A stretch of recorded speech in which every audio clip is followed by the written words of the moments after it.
أعوذ بالله من الشيطان الرجيم. بسم الله الرحمن الرحيم.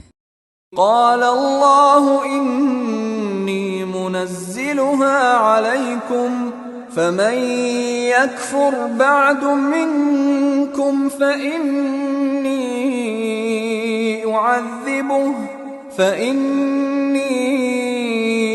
أعذبه عذابا لا أعذبه أحدا من العالمين.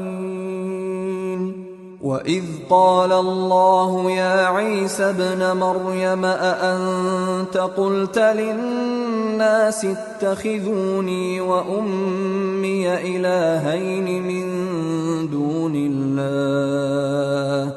قال سبحانك ما يكون لي أن أقول ما ليس لي بحق إن كنت قلته فقد علمته تعلم ما في نفسي ولا أعلم ما في نفسك إنك أنت علام الغيوب.